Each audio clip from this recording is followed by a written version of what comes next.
రండి నాతో కలిసి బైబిల్ చదవండి. Part 31 of complete Bible with Isha in Telugu version. ఆ ఓడకు కిటికీ చేసి పైనుండి మూరెడు క్రిందకి దాని ముగించవలెను. ఓడ తలుపు దాని ప్రక్కన ఉంచవలెను. క్రింది అంతస్తు రెండవ అంతస్తు మూడవ అంతస్తు గలదిగా దాన్ని చేయవలెను. ఇదిగో నేనే జీవవాయువు గల సమస్త శరీరులను ఆకాశము క్రింద నుండకుండా నాశనము చేయుటకై భూమి మీదకి జల ప్రవాహము రప్పించుచున్నాను. లోకమందున్న సమస్తమును చనిపోవును. అయితే నీతో నా నిబంధన స్థిరపరచుదును.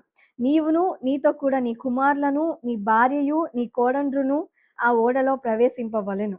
మరియు నీతో కూడా వాటిని బ్రతికించి ఉంచుకొనుటకు సమస్త జీవులలో అనగా సమస్త శరీరుల యొక్క ప్రతి జాతిలోనివి రెండేసి చొప్పున నీవు ఓడలోనికి తేవలను. వాటిలో మగదియు ఆడదియు నుండవలెను. నీవు వాటిని బ్రతికించి ఉంచుకొనుటకై వాటి వాటి జాతుల ప్రకారము పక్షులలోను వాటి వాటి జాతుల ప్రకారము జంతువులలోను వాటి వాటి జాతుల ప్రకారము నేలను ప్రాకు వాటన్నిటిలోనూ ప్రతి జాతిలో రెండేసి చొప్పున నీ యొద్దకు అవి వచ్చును. మరియు తినుటకు నానా విధములైన ఆహార పదార్థములను కూర్చుకొని నీ దగ్గర ఉంచుకొనుము. అవి నీకును వాటికి ఆహారమగునని చెప్పాను.